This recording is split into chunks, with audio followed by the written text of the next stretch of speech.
بسم اللہ الرحمن الرحیم۔ ڈرامہ انٹرٹینمنٹ کا نام نہیں ہے بلکہ عصر حاضر میں ڈرامہ ایک ایسا ٹول بن چکا ہے جس کے ذریعے کوئی بھی عقیدہ معاشرے سے خارج کیا جا سکتا ہے اور کوئی بھی فتنہ معاشرے میں انجیکٹ کیا جا سکتا ہے، اور اس بات کا بہترین فائدہ پاکستانی ڈرامہ انڈسٹری کے ذریعے ویسٹرن آئیڈیالوجیز کے سپورٹرز نے اٹھایا۔ اچھائی اچھائی ہی نہ لگے اور برائی برائی لگنا ہی بند ہو جائے، یہ کوئی کنسپائریسی تھیوری نہیں ہے بلکہ اسٹیبلشڈ فیکٹ ہے کہ عالمی سطح پر ایسا کیا جا رہا ہے۔ اچھائی اور برائی کے درمیان کا فرق کیسے ختم کرنا ہے، یہ بات ہماری ڈرامہ انڈسٹری کے رائٹر سے بہتر اور بھلا کون جان سکتا ہے۔ ڈرامہ نگاری کے ذریعے سوشل ایشوز کو ہائی لائٹ کرنے کا رواج تب سے ہے جب سے ریڈیو اور ٹی وی کی ایجاد ہوئی ہے، کیونکہ یہ مائنڈ میک اپ کا انتہائی آسان طریقہ ہے۔ بٹ انفارچونیٹلی ہمارے یہاں جس طرح ہر قسم کے ذرائع کو ملت اسلامیہ کے خلاف استعمال کیا جاتا رہا ہے، بالکل اسی طرح اس میڈیم کو بھی مشرقی اور اسلامی روایات اور شریعت کے خلاف بھرپور انداز میں استعمال کیا گیا۔ اس وقت پاکستانی ڈرامہ رائٹرز اچھائی اور نیکی کو ویورز کے ذہن میں مشکوک بنانے کے لیے ڈی ہیومنائزیشن میتھڈ کا استعمال کر رہے ہیں اور اسے کسی نہ کسی انداز میں غیر انسانی پن سے تعبیر کر رہے ہیں۔ برائی کو اور نیٹ یعنی آراستہ کر کے سجا کر خوبصورت اور شاندار بنا کر دکھایا جا رہا ہے، جو کہ بلا شبہ ایک ابلیسی ایجنڈا ہے۔ برائی کو اتنا ڈیکوریٹ کر کے پیش کرو کہ وہ پہلے آنکھوں کو اور پھر دل کو بہت اچھی لگے۔ اچھے کردار کو ظالم اور برے کریکٹر کو مظلوم کر کے دکھایا جا رہا ہے،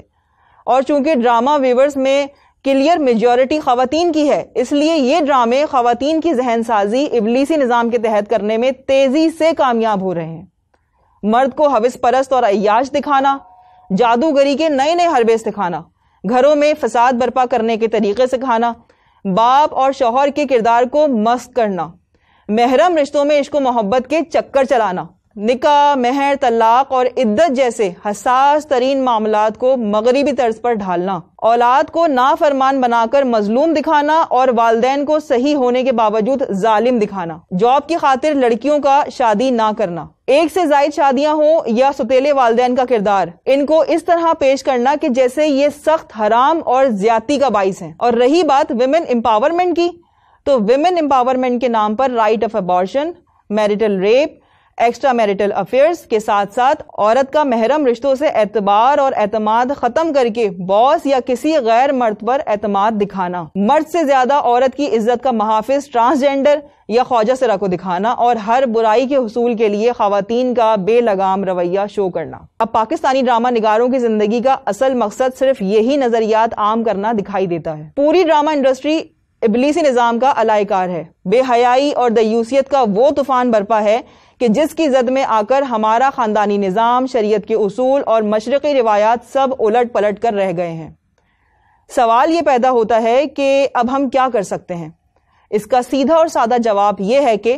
ہمیں ڈراموں کو مکمل طور پر چھوڑنا ہوگا۔ ان کی ریٹنگ ہمارے دیکھنے کی وجہ سے بڑھتی ہے، لہٰذا انٹرٹینمنٹ کے نام پر شیطانی ایجنڈے کا حصہ نہ بنے۔ ڈراموں کا مکمل بائیکاٹ کریں، کیونکہ اب سوال صرف اولاد یا خاندان بچانے کا نہیں بلکہ اپنا اور ان کا ایمان بچانے کا ہے۔ اور اگر آج ہم نے ان خرافات پر بند نہ باندھا تو آنے والے چند سالوں میں ہمارے بچے حرام و حلال کے فرق کو یکسر فراموش کر کے نام نہاد ہیومن رائٹس کو ہی اپنا دین اور ایمان بنا بیٹھیں گے، اور ہیومن رائٹس کے نام پر ٹرانسجینڈرزم، ہم جنس پرستی، freedom of choice, freedom of religion, freedom of expression سمیت دنیا میں جو کچھ بھی ہو رہا ہے وہی سب آپ کے گھر کی چار دیواری میں بھی ہونے لگے گا۔